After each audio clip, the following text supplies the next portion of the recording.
Smart কৃষি, কৃষকের ভরসা। হ্যালো ভিউয়ার্স, আসসালামু আলাইকুম। বরাবরের মতো আমি এম জিহাদ, সাথে আছি প্রকৃতির উপর একরকমের সাথে। তো এখানে ভিউয়ার্স স্মার্ট পদ্ধতিতে মালচিংভাবে মরিচ চাষ করা হয়েছে, অসংখ্য মরিচ।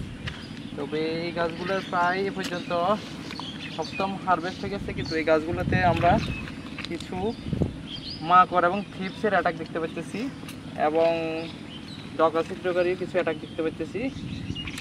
তো এগুলো আপনারা কীভাবে কন্ট্রোল করবেন সেটি আজকে আপনাদের মাঝে আলোচনা করবো এবং কোন কোন ওষুধগুলো ব্যবহার করবেন। আপনারা দেখতে পাচ্ছেন পাতাগুলো প্রায় উপরের দিকে উঠে গেছে, উপরের দিকে উঠে গিয়ে যাওয়া হচ্ছে যে থ্রিপসের সমস্যা এবং মাকড়েরও কিছু অ্যাটাক আছে।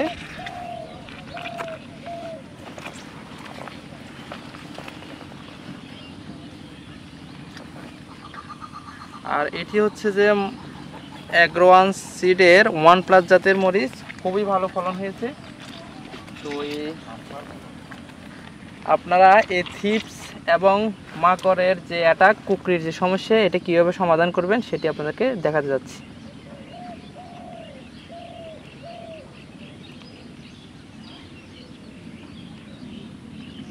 মাকড়, থ্রিপস এবং ডগা ছিদ্রকারীর জন্য আমরা একটি কম্বিনেশন ডোজ তৈরি করেছি। সেটি হচ্ছে আমরা এখানে আপনারা দেখতে পাচ্ছেন নেয়ামত এবং ইয়োকা এবং সাফথিন, 3টি প্রোডাক্ট আমরা একসাথে একটা কম্বিনেশন তৈরি করব। সেটি হচ্ছে আমরা নেয়ামত প্রতি 1 মেশিনে আমরা 1 পাতা নেয়ামত দিব এবং ইয়োকাটা আমরা 1.5 কাপ করে দিব, এখান থেকে 1.5 কাপ, অর্থাৎ 16 লিটারে আমরা এখানে 16 মিলি দিব এবং সাফথিনটি আমরা 1.5 কাপ দিব।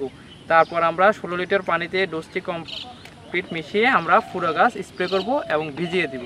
কৃষি সম্পর্কিত যে কোনো ভিডিও সবার আগে পেতে আমাদের চ্যানেলটি সাবস্ক্রাইব করে পাশে থাকুন। ভালো থাকুন, সুস্থ থাকুন। আল্লাহ হাফেজ।